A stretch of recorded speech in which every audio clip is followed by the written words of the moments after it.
خلاوتي دي او پلانکې راوتې کمې سوړي نه راوتې او بس خپل مور پلار راټینګ کوي مور پلار هغې پخوا راټینګ کړی دی چې زاړه نسوار او دغه روټې به یې خوړلې او جوپې به یې کولې مور پلار راټینګ او ګډ وډ مونځونه دا خبره ده دا د پیغمبر وارث دی چې تا ته وایي مور پلار راټینګ کړه لوی فضل د الله تعالی په انسان دا دی چې تا په یو صحیح عالم باندې واړی داسې عالم مقتدي شي ته د داسې عالم چې هغه تا ته الله او رسول درښیي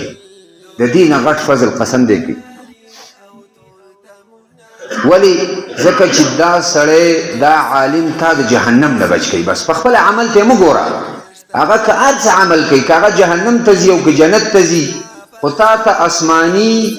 وحی بیانوي الله نه دیروي رسول درښیي د رسول تابعداري درښیي او د جنت لاره درښیي د دې نه غټ احسان شته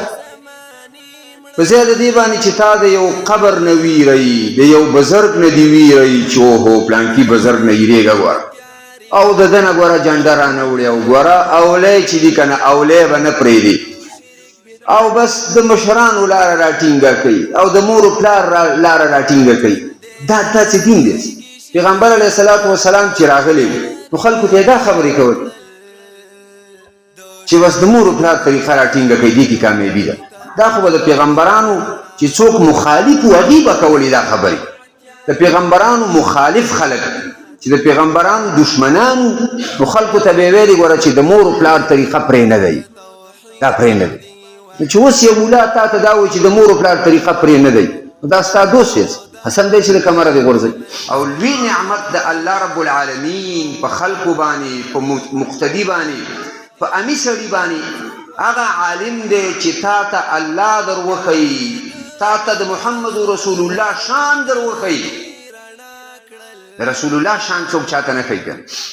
د مولیانو شانونه ورته بیانوي چې دا چل به یې او دا به کېده او دا چل به کېده نه د ابوبکر صدیق شان چاته وښوده نه د رسول الله شان چاته وښوده چې هلکه د رسول الله تابعداري ونه کړي قسم دی که الله دې یو عمل هم قبول کړي یو عمل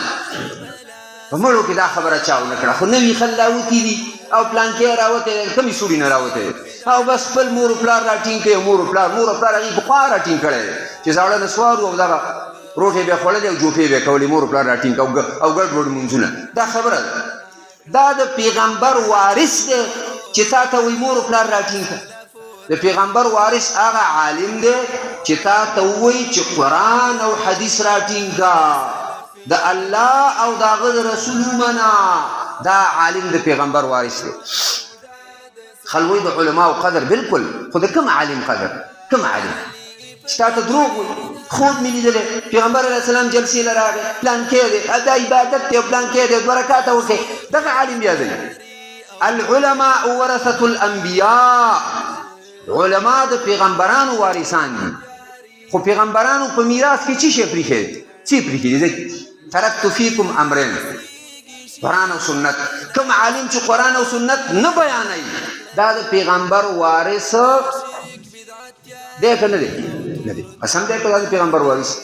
د پیغمبر وارث هغه عالم دی چې قرآن او سنت تاسو ته بیانوي او خلکو ته